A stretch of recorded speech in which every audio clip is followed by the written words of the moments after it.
امیر المؤمنین حضرت عمر فاروق رضی اللہ تعالی عنہ بیان کرتے ہیں، قال رسول اللہ صلی اللہ علیہ وآلہ وسلم، اللہ تعالیٰ کے نزدیک سب سے بڑا ظالم حاکم ہے۔ حضرت ابو سعید رضی اللہ تعالیٰ عنہ نے اس ضمن میں جو روایت بیان فرمائی ہے، اس میں یہ الفاظ ہیں: تمام لوگوں سے زیادہ اللہ تعالیٰ کا غضب اور سب سے زیادہ سخت عذاب اور خدا تعالیٰ کی بارگاہ سے دوری ظالم حاکم کے لیے ہے۔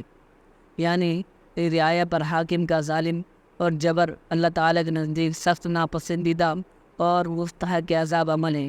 دوستو، اگر دیکھا جائے تو یہ حدیث مقدسہ یزید پلید کے ظلم، جبر اور سفاکی اور بربریت کی مصداق ہے، کیونکہ یزید نے نہ صرف رسول اللہ صلی اللہ علیہ وسلم کے ہلاک کرنے کا جرم عظیم کیا، بلکہ مدینۃ الرسول اور مکہ مکرمہ پر فوج بھیج کر ان دنوں حرمت والے شہروں کو تاراج کرنے میں بھی کوئی کسر باقی نہ چھوڑی۔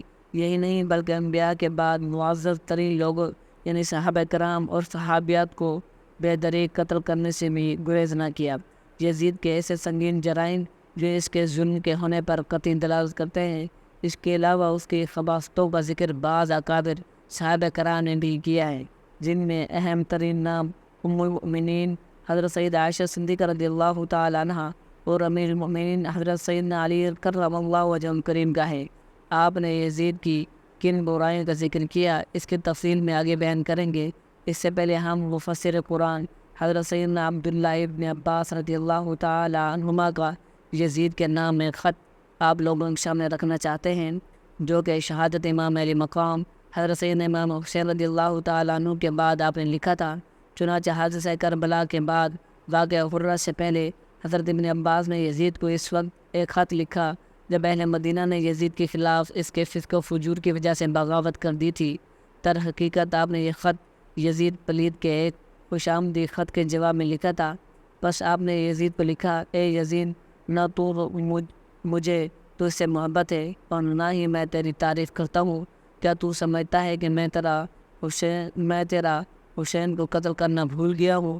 کیا یہ تو نے ابن مر جانا کی طرف حسین کو قتل کرنے کا حکم نامہ لکھ کر بھیجا تھا؟ میں یہ ہرگز نہیں بول سکتا، اور میں بارگاہ خدا بندی سے اس بات کی امید کرتا ہوں اللہ تعالیٰ ضرور تجھے جلدی پکڑے گا، کیونکہ تو نے رسول اللہ صلی اللہ علیہ وسلم کے عطرت کو شہید کیا اور تو شہادت پر راضی تھا، اور مجھے اس بات کا یقین ہے اللہ تعالیٰ ضرور تم سب کو قوم عاد، قوم سمود اور قوم لوط اور اصحاب مدین کے طرح عذاب کرے گا۔ بس اے یزید، قیامت کے دن کا بدلہ تیرے لیے بربادی اور تباہی ہے۔ بس خدا کی قسم، ہم کل بروز قیامت کو اس حاکم و عادل کے سامنے جس نے کبھی ظلم کا حکم نہیں دیا ضرور غلبہ حاصل کریں گے، اور اللہ تعالیٰ تجھ پر بہت ہی جلد المناک گرفتار فرمائے گا، اور تو اسی طرح گناہوں میں ڈوبا ہوا ہوگا۔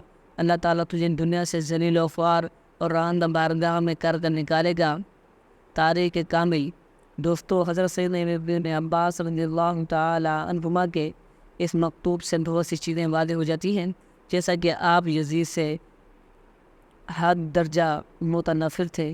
آپ قتل امام حسین کا ذمہ دار یزید کو قرار دیتے تھے، اور یہ کہ یزید نے ہی حضرت امام علی مقام کے ناحق قتل کرنے کا حکم جاری کر دیا تھا، جس کی وجہ سے آپ یزید کے مظالم کی بنا پر آخرت میں اس حشر قوم عاد، قوم سمود اور قوم لوط اور اصحاب مدین ساتھ ہونے پر یقین رکھتے تھے۔ منقول ہے کہ ایک دن امیر المؤمنین حضرت سیدنا علی کرم اللہ وجہہ الکریم نے عمر بن سعد کو دیکھا۔ یہ عمر بن سعد وہی ملعون ہے جو کربلا میں یزیدی لشکر کا سپہ سالار تھا۔ امیر المؤمنین حضرت علی نے جب اس سے ملے تو وہ اس وقت نوجوان لڑکا تھا۔ آپ نے اسے دیکھا تو فرمایا: اے ابن سعد، تجھ پر افسوس ہو یا تیری بربادی ہو۔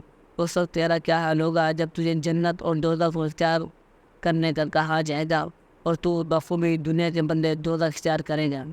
یعنی اے ابن سعد، جب تجھے امام حسین علیہ السلام یعنی جنت اور یزیدی یعنی دوزخ میں سے کسی کو اختیار کرنے کا موقع دیا جائے گا تو یزید کو اختیار کرنے کے لیے اپنی جہنم خرید لے گا۔ دوستو، علامہ سبت ابن جوزی رحمۃ اللہ علیہ نے بھی روایت نقل کی ہے، اسے جناب حیدر کرار رضی اللہ تعالیٰ عنہ کی کرامت بیان کیا ہے۔ آپ نے سالوں پہلے ہی یزید اور اس کے لشکر اور اس کا ساتھ دینے والوں کو جہنمی قرار دیا تھا۔ یعنی اس روایت سے بھی یزیدی اس کی خباثتوں، ظلم و جبر اور بربریت کی طرف اشارہ ملتا ہے۔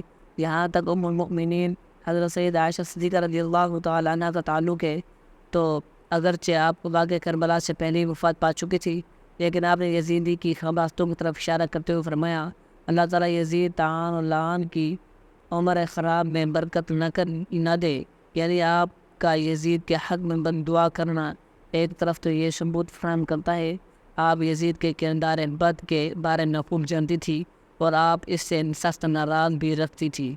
دوسرا یہ آپ کو جناب علی مقام سے کس قدر محبت تھی اس سے بھی یہ ثبوت ملتا ہے۔ دوستوں ان کے علاوہ درجنوں صحابہ کرام کے اقوال ملتے ہیں جو اس بات پر شاہد ہیں یزید کردار کے لحاظ سے بدترین انسان تھا جس نے کربلا میں مدینہ منورہ اور مکہ مکرمہ میں ظلم و جبر کی وہ داستان رقم کی جن کے بارے میں کوئی عام انسان سوچ بھی نہیں سکتا۔ آج بھی جو کچھ ظلم پسند لوگ یزید کے ظلم و حق کو سمجھتے ہیں اور ان کے عمل کو سراہتے ہیں تو ان روایت کو مد نظر رکھتے ہوئے اپنی عاقبت کا اندازہ بخوبی لگا سکتے ہیں اور روز محشر یزید کے ساتھ کھڑے ہوں گے اور یا جتنے جنتی نوجوانوں کے سردار حضرت سیدنا امام حسین رضی اللہ تعالیٰ عنہ کے ساتھ ہیں۔ دعا ہے رب العالمین سے ہمیں حق کو سمجھنے اور اس پر پیرا رہنے کی توفیق عطا فرمائے، آمین۔ جزاکم اللہ خیرا۔ اللہ تعالیٰ سے دعا ہے اس میں جو کوئی غلطی کوتاہی ہو گئی وہ اپنے فضل و کرم سے معاف فرمائے، آمین یا رب العالمین۔